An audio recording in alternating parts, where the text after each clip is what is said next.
The Willow-Wren and the Bear.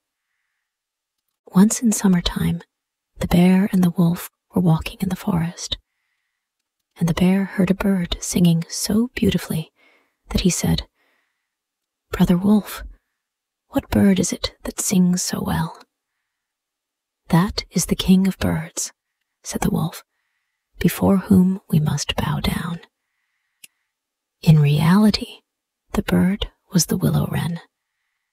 "If that's the case," said the bear, "I should very much like to see his royal palace. Come, take me thither." "That is not done quite as you seem to think," said the wolf. "You must wait until the queen comes." Soon afterwards, the queen arrived with some food in her beak, and the Lord King came too, and they began to feed their young ones. The bear would have liked to go at once, but the wolf held him back by the sleeve and said, "No, you must wait until the Lord and Lady Queen have gone away again." So they took stock of the hole where the nest lay and trotted away.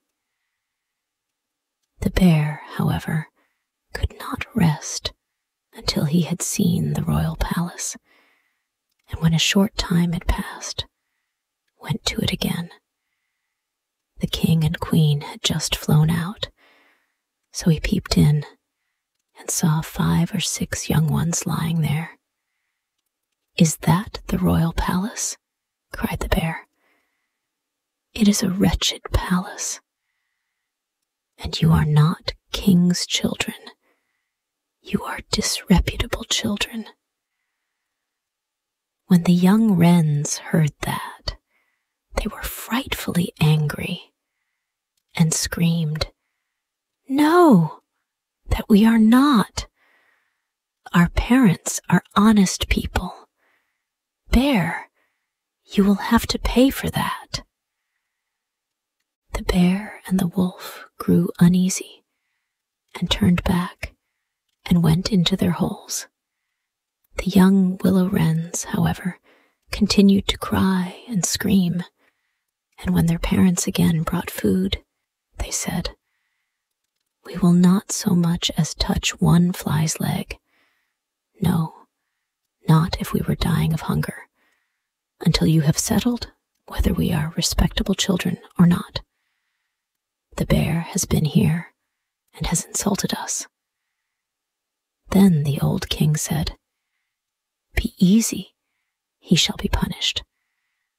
And he at once flew with the queen to the bear's cave and called in, "Old growler, why have you insulted my children? You shall suffer for it. We will punish you by a bloody war." Thus war was announced to the bear, and all 4-footed animals were summoned to take part in it: oxen, asses, cows, deer, and every other animal the earth contained. And the willow-wren summoned everything which flew in the air. Not only birds, large and small, but midges and hornets, bees and flies had to come. When the time came for the war to begin, the willow-wren sent out spies to discover who was the enemy's commander-in-chief. The gnat, who was the most crafty, flew into the forest where the enemy was assembled, and hid herself beneath a leaf of the tree where the password was to be announced. There stood the bear, and he called the fox before him and said, "Fox, you are the most cunning of all animals. You shall be general and lead us." "Good," said the fox, "but what signal shall we agree upon?" No one knew that, so the fox said, "I have a fine, long, bushy tail, which almost looks like a plume of red feathers.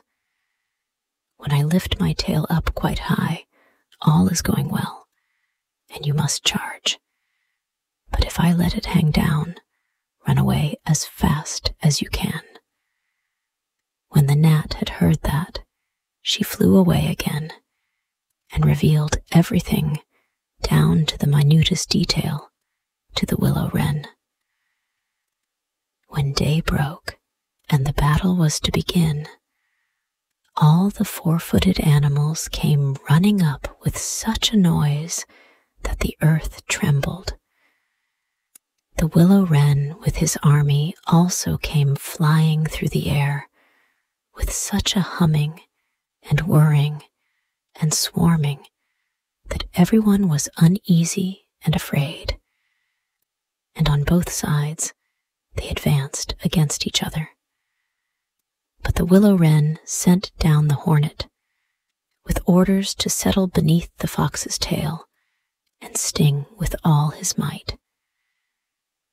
When the fox felt the first sting, he started so that he lifted one leg from pain, but he bore it and still kept his tail high in the air. At the second sting, he was forced to put it down for a moment.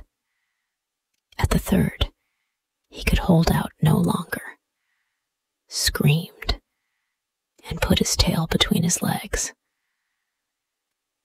When the animals saw that, they thought all was lost and began to flee, each into his hole, and the birds had won the battle.